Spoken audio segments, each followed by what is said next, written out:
Hello दोस्तों। देखिए, दो कंपनियां हैं जो कि पिछले साल यहाँ पे आईपीओ आए थे इनके। बहुत बड़ी कंपनियां नहीं है, लेकिन निराश किया इन्होंने अपने इन्वेस्टर्स को। पहली कंपनी है स्टोव क्राफ्ट लिमिटेड, जो कि अच्छा खासा गेन आपको दिखा रहा था, लेकिन उसके बाद जो क्वार्टरली नंबर्स आए थे पिछले 2 क्वार्टर के, वो ख़राब थे। मैनेजमेंट की तरफ से गाइडेंस ख़राब आई। अब देखते हैं Q1 में क्या कुछ इंप्रूवमेंट देखने को मिल रहा है या नहीं। तो पहली कंपनी तो स्टोव क्राफ्ट हो गई, और दूसरी कंपनी दूसरे सेक्टर से है, यहाँ पे आप कह सकते हैं फार्मा सेक्टर से है, वो है विंडलास बायोटेक।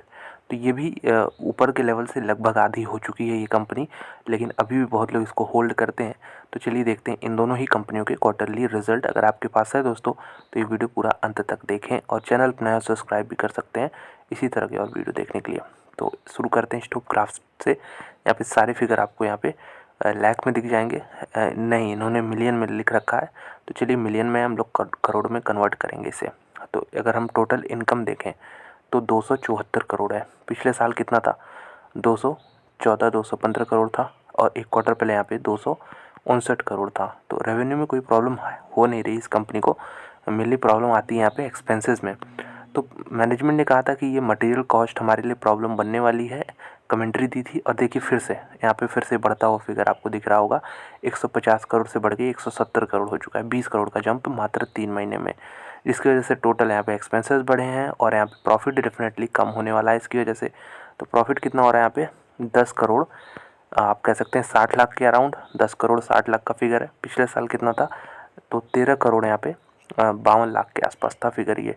तो देख सकते हैं एक साल में यहाँ पे 3 करोड़ का प्रॉफिट जहाँ बढ़ना चाहिए वहाँ घट चुका है, इसलिए मार्केट इसकी पिटाई कर रहा है। एक क्वार्टर पहले से हालांकि रिजल्ट अच्छे हैं। यहाँ पे लगभग 7 करोड़ के आसपास इनकम हो रही थी, जो कि बढ़ के यहाँ पे 10 साढ़े 10 करोड़ हो चुकी है। ईपीएस की बात कर लेते हैं, तो यहाँ पे 2.46 आ रहा है। पिछले क्वार्टर में 2.63 था, एक साल पहले यहाँ पे 4 था। तो ईपीएस का ही ट्रेंड देखिए आप, लगातार पिछले साल से यहाँ पे घटते जा रहा है। तो नेट प्रॉफिट पिछले पीरियड में, पिछले क्वार्टर में यहाँ पे ज़्यादा आ गया था, जबकि पीबीटी कम था। इसका रीज़न था कि टैक्सेस यहाँ पे क्रेडिट हुए थे, जबकि इस क्वार्टर में इनको यहाँ पे टैक्सेस पे करने पड़े हैं। तो ओवरऑल हम कह सकते हैं कि क्वार्टर ऑन क्वार्टर रिजल्ट ठीक है, ईयर ऑन ईयर वीक है रिजल्ट यहाँ पे स्टोव क्राफ्ट लिमिटेड में। तो यहाँ पे आ गई सेकेंड कंपनी है विंडलास बायोटेक। यहाँ पे अगर हम देखें तो मिलियन में है, इसको भी कन्वर्ट कर लेते हैं चलिए करोड़ में। तो 123 करोड़ का इनकम हो रहा है। पिछले साल कितना था? 112 करोड़ था। एक क्वार्टर पहले अभी यहाँ पे 125 करोड़ था। तो एक साल पहले से देखें तो 12 करोड़ का जंप है, और अगर एक क्वार्टर पहले से जाएँ तो यहाँ पे 2 करोड़ का यहाँ पे डिक्लाइन देखने को मिल रहा है। तो कुछ क्लियर पिक्चर तो मिल नहीं रहा है यहाँ से। चलिए आगे बढ़ते हैं। एक्सपेंसेस की बात करते हैं, तो क्वार्टर ऑन क्वार्टर घटे हैं, ईयर ऑन ईयर बढ़े हैं, जिसकी वजह से इनका जो प्रॉफिट है वो लगभग 13.5 करोड़ के आसपास बन रहा है। यहाँ पे 13.5 करोड़ रुपीज़, जो कि पिछले क्वार्टर में ये फिगर आपका अगर बात कर लें तो ये यहाँ पे 13.65 लाख था, यानी लगभग सेम फिगर है पिछले क्वार्टर की तरह, बिल्कुल फ्लैट नंबर्स हैं। ईयर ऑन ईयर तो इम्प्रूवमेंट देखने को मिल रहा है, क्योंकि ये 9.5 करोड़ के आसपास का फिगर था। नेट प्रॉफिट भी अगर हम देखें तो ये 10 करोड़ के आसपास आ रहा है।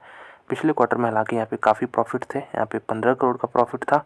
इसलिए था क्योंकि यहाँ पे टैक्सेस उसी तरह जैसा पिछली कंपनी स्टोवक्राफ्ट में यहाँ पे माइनस हुए हैं, यहाँ पे प्लस हुए हैं। तो अगर हम ईपीएस निकालें तो ईपीएस घट जाएगा। यहाँ पे देख सकते हैं 4.5 हो चुका है, और यहाँ पे पिछले क्वार्टर में 7 का था। एक साल पहले यहाँ पे ईपीएस जो है 3.67 का था। तो ईयर ऑन ईयर रिज़ल्ट अच्छे हैं कह सकते हैं, और क्वार्टर ऑन क्वार्टर यहाँ पे वीक है। तो देखते हैं किस प्रकार से इसमें रिएक्शन देखने को मिलता है मार्केट में। हालांकि अभी देख सकते हैं कि इतने बुरे नंबर्स नहीं जितनी इसकी पिटाई हो चुकी है। बाकी बहुत सारी कंपनियों में काफ़ी ख़राब नंबर्स आ चुके हैं, लेकिन इसमें ये वो हाल है नहीं अभी। लेकिन ईयर ऑन ईयर हम कंपेरिजन करें तो अच्छे हैं, quarter on quarter result weak है विंडलास बायोटेक में। तो यही दोनों कंपनियां इस वीडियो के माध्यम से कवर करनी थी।